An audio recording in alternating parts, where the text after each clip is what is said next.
This guy comes to us on Fridays. We really love it when he stops through. He writes for the Marina Times, comes and goes on a rainbow. It's Michael Snyder, everybody. Michael Snyder. Wow. Hey. Look at you. You're the culture blaster. I see that you're blasting across social media. Thank you for making us a part of your stops in your pre-Labor Day routine. Well. Happy Labor Day weekend to everyone. And by the way, if you're going into labor, I wish you an easy time of it and a healthy baby. That's not the real reason they call it Labor Day, though, Michael. You know that. Are you? Well, yeah, no. Just to be clear. Okay. Of course, this weekend is a great time for grilling, or as we call it in 2022, global grilling. Oh man. Things are getting brutal. I get you. Not to belabor the point, but again, belabor. I don't know what's going on. Here's a Labor Day toast to all workers and to the assurance of equal pay for equal work, regardless of gender or ethnicity or anything else. We do take it seriously. We take a little pause and we have a little fun, but it stands for something special. I'm a union guy, and I believe in the union. Yeah, that's really cool. I like that you would bring it back around. Look at that. I mean, who is having that conversation? Sadly, not enough people probably this Labor Day weekend. Well, no, there are things to do this Labor Day weekend, by the way. Should we talk about some of the entertainment options? I wish you would, please, sir. I shall. I'm always delighted. I mean, absolutely delighted to see someone who has done their research or actually been on the inside make a mockery of corrupt or hypocritical institutions. That makes my heart soar. So I was very eager to check out Honk for Jesus, Save Your Soul, a satire of money-grubbing megachurches by screenwriter-director Adama Ebo, along with her twin sister and producer Adama was raised in the world of Atlanta, Georgia's Southern Baptist megachurches. So I was primed for some scathing stuff. And she has Sterling K. Brown as one of the leads, wealthy but recently disgraced Pastor Lee Curtis Childs, and Regina King as his betrayed but seemingly steadfast First Lady Trinity. And so the performances were unimpeachable. They're very reliable as actors. And the premise is that the Childs are trying to reopen their opulent church and rebuild their congregation, many of the congregation having defected to a newer area megachurch run by a seemingly untainted married couple, clearly bolstered by some degree of hubris and a love of the spotlight. Lee Curtis agrees to allow a documentary filmmaker to record the big comeback and predictably capture some unguarded, unpleasant moments that relate to the scandal and the state of the child's marriage. This scandal has dogged the pastor, and it apparently is the crux of their problems. Cutting from intimate first-person documentary footage, Ebo intersperses widescreen third-person views of the couple along with media coverage, offering broad hints at what brought Lee Curtis down without being really explicit. But as such, Honk for Jesus rambles a bit, and it doesn't feel as gloves off and pointed as you might expect or want. Despite being couched as a comedy, it isn't all that funny. And in fact, it's sort of disheartening since these megachurches, greedy, self-aggrandizing preachers, and exploited parishioners are easy to find in our God-fearing nation. That said, Brown and King are exceptional and at the top of their games, and they make Honk for Jesus, Save Your Soul worth watching, even if it crescendos, then kind of peters out. Although that would be St. Peter, by the way. Where can we see it? It's actually in theaters and on Peacock. And here's a side note. Jordan Peele and Daniel Kaluuya are among the producers, so maybe my expectations were a little too high.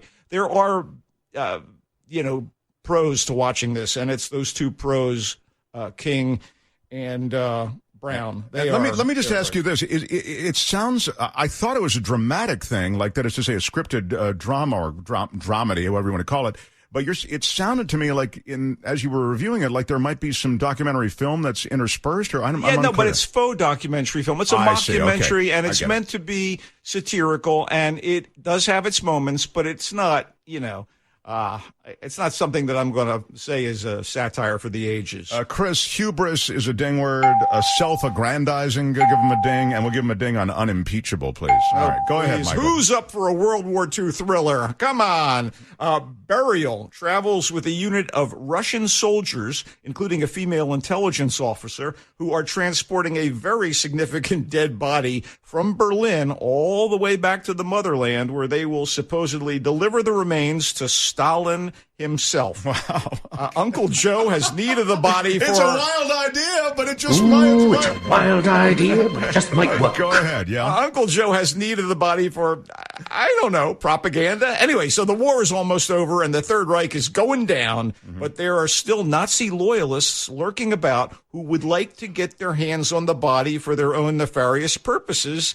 Of course, our Ruski comrades run afoul of the German devils in the woods near a Polish town. Firefights and other sorts of craziness ensue. Even if it's not anywhere near a classic, Burial is actually pretty atmospheric and engaging. The story is fiction, but plausible. And furthermore, it looks good, and the cast is more than solid, including Tom Felton of the Harry Potter movies as a noble Polish guy who's been on the run from the Nazis, and Charlotte Vega as the resourceful and, yes, comely intelligence officer. Written and directed by Ben Parker. No, not Peter Parker's late Uncle Ben. That's another genre entirely. Although there are some muddy B-movie moments, I'd call it more of a B+.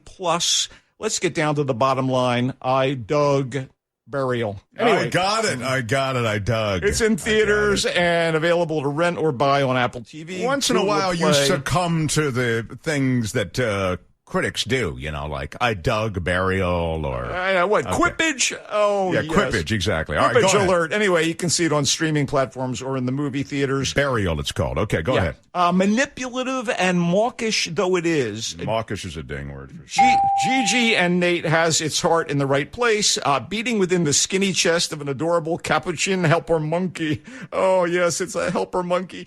Speaking of skinny, here's the skinny on this family-friendly dramedy. A smart, good-looking high schooler named Nate, played by Charlie Rowe, is struck down by an illness that nearly kills him. He barely survives and is left a quadriplegic. His somewhat well-off parents, played by Marcia Gay Harden, and prepare yourself, Jim Belushi, do everything they can to make his life as easy and comfortable as possible under the circumstances, but nothing can get him out of his near-suicidal depression until the family procures a service animal from a local organization that specializes in them. The little helper is Gigi, the capuchin monkey of the title. Of course, there are wacky, life-affirming slips and skids in the relationship. Spoiler alert and trigger warning for the faint-hearted. Insofar as a mischievous monkey is involved, there is a requisite poo-flinging moment. You know it's going to happen, and it does.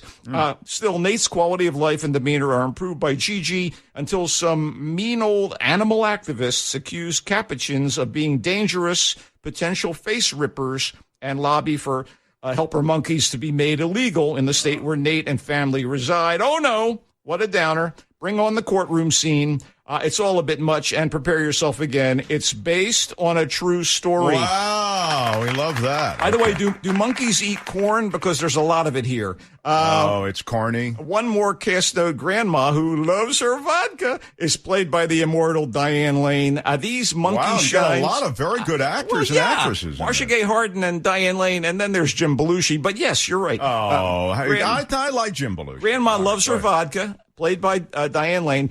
These monkey shines aren't as bad as, say, monkey pox. The bond between Gigi and Nate is sweet, but this is definitely not my kind of monkey business. What? God. It's in theaters. This is outrageous. Gigi and Nate, as outrageous as my comments. Anyway. How would you handle this? We could try ignoring it, sir. You kind of want to ignore it, but the guy just won't shut up with all the monkey references. Okay, it's Gigi and Nate and... Okay. Okay. Yeah. Funny Pages is a rueful and sometimes excruciating feel-bad coming-of-age comedy. Yeah, go ahead. Anyway, it's a feel-bad coming-of-age comedy about Robert, an aspiring teenage cartoonist from a comfortable upper-middle-class neighborhood in Princeton, New Jersey. Robert, who works part-time in a comic book store, is determined to pursue his art and make comic books. His plan is to drop out of high school at Christmas break with one semester to go, move to an apartment in Newark and get a second job to finance his artistic ambitions. His parents are shocked, and they have no idea how bad Robert's basement hovel is in Newark, with roommates that could make your skin crawl. Equally disturbing is the damaged ex-comic book colorist who Robert thinks will provide entry into the industry. It's notable that the masterful indie movie-making Safdie brothers are among the producers of Funny Pages. They are very good. They are. Their edgy, dark, tense, gritty movies include Good Time with Robert Pattinson and Uncut Gems with Adam Sandler. I wouldn't call Funny Pages a triumph in the same league as the Safdies' best, but it's a grimy and sometimes uncomfortably funny look at how difficult it can be to realize your dreams and how unlikely success can be.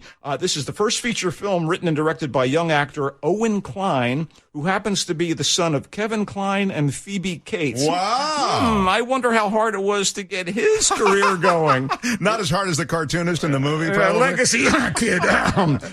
No matter. Do you know who I think he went in and said, Do you know who I am? Exactly. As squirmy and inconclusive as Funny Pages gets, it's singular stuff. Kline the Younger has talent, and I look forward to his next movie. It's in theaters and streaming on demand. I've got to wrap you up. Usual places, dude. You didn't even get to House of the Dragon or Game of Thrones, the prequel series. I'm getting blasted on. No, dude. I have to tell you, and I call you dude with love and affection. The House of the Dragon is the Game of Thrones prequel series. Am I yes, right? you are correct. And Lord of the Rings. Lord of the Rings is what I'm getting blasted at. It's actually everywhere. Get it straight. It's Lord of the Rings, The Rings of Power. House of the Dragon, 2 episodes in on HBO. I love it. Starring Patty Considine as one of the kings, loves it. One of the Targaryen kings. This is 200 years fantastic. before. 200 years before Game of Thrones. And so we see what happens with those white-haired Targaryens. Matt Smith, Rhys Ifans, and Lord of the Rings, Rings of Power on Amazon. Okay. I'll see your 5 dragons, and I'll raise you 10. All right.